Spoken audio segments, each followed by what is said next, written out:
വളരെയധികം കുറഞ്ഞിരിക്കുകയാണ്. അതുകൊണ്ട് ഈ ഡെങ്കു അല്ലെങ്കിൽ എലിപ്പനി വന്നു കഴിഞ്ഞാൽ പെട്ടെന്ന് തന്നെ കിഡ്നിനെയും കരളിനെയും ബാധിക്കുകയും പിന്നെ നമ്മൾ എത്രയും പെട്ടെന്ന് വെന്റിലേറ്ററിലാവുകയും മരണം വരെ സംഭവിക്കുകയും ചെയ്യുന്നുണ്ട്. അതുകൊണ്ട് ഒരു പനി വന്നാൽ നമ്മൾ ഒരിക്കലും അതൊരു സാധാരണ പനിയാണെന്ന് വെച്ച് സ്വയം ചികിത്സ നടത്തേണ്ട കാര്യമില്ല കേട്ടോ.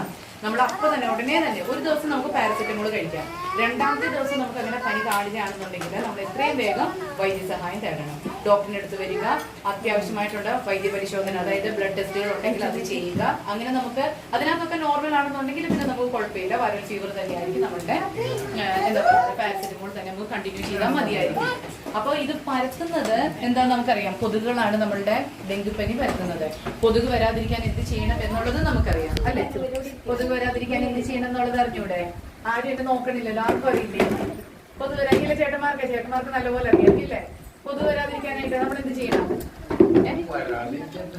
കൊതുക് വരാതിരിക്കാൻ കൊതുകിപ്പോ നമ്മൾ എന്ത് ചെയ്താലും വരും.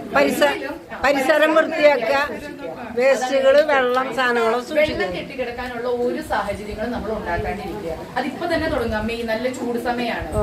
ഇപ്പൊ തന്നെ നമ്മളുടെ ഇവിടെ എന്താ പറയുന്നത്, ചിരട്ടകള് അല്ലെ ടയറുകള് അല്ലെങ്കിൽ കാര്യമായിട്ട് കിടക്കുന്ന സൗണ്ടുകൾ, മുട്ടത്തോടുകൾ, എന്ത് ഒരു മുട്ടത്തോടി പോലും നമ്മൾ നോക്കുമ്പോൾ ചെറിയൊരു സംഭവമാണ്, പക്ഷെ പറഞ്ഞിട്ട് കാര്യമില്ല. അതിൽ പോലും കൊതുക് മുട്ടയിട്ട് വരികാനുള്ള സാധ്യതകൾ വളരെയധികമാണ്. അപ്പം ഇപ്പൊ തന്നെ നമ്മളത് ഉറവിട നശീകരണം എന്നാണ് പറയണത്.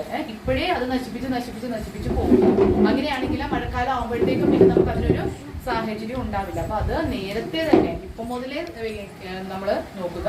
കാരണം ജൂൺ ആകുമ്പോഴത്തേക്കും മഴ തുടങ്ങും. അപ്പോഴത്തേക്കും പിന്നെ കൊതുകുകളെ നിയന്ത്രിക്കാൻ പറ്റാത്ത രീതിയിലാകും. അതുകൊണ്ട് ഇപ്പോഴേ ഉറവിട നശീകരണം നമ്മുടെ വീട്ടിൽ നിന്ന് തന്നെ തുടങ്ങും കേട്ടോ. ഇതാണ് ഇമ്പോർട്ടന്റ് ആയിട്ടുള്ള ഒരു കാര്യം പറയാനുള്ളത്.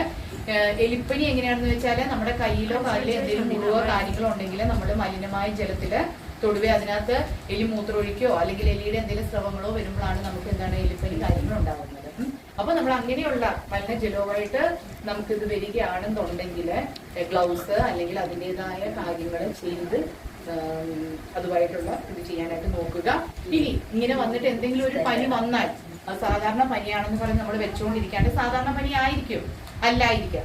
അത് ഇങ്ങനെ ഒരു ഇത് വന്നെങ്കിൽ മലിനജലവുമായിട്ട് എന്തെങ്കിലും ഒരു കോണ്ടാക്ട് വന്നിട്ടുണ്ട് എന്നുണ്ടെങ്കിൽ ഉടനെ തന്നെ ഡോക്ടറെ കാണുകയും അത് നമ്മളുടെ ഇതല്ല എന്ന് ഉറപ്പ് വരുത്തുകയും ആണെന്നുണ്ടെങ്കിൽ എത്രയും പെട്ടെന്ന് അതിന്റെ മരുന്നുകളുണ്ട്, ഡോക്ടറൈക്കിൽ എന്നൊക്കെ പറഞ്ഞുള്ള മരുന്നുണ്ട്. അതൊക്കെ സ്റ്റാർട്ട് ചെയ്താലേ നമുക്കത് നിയന്ത്രിക്കാനും പൂർണ്ണമായി ഭേദമാക്കാനും പറ്റും. ഇതെല്ലാം നമ്മളുടെ കയ്യിലാണ് ഇരിക്കുന്നത്.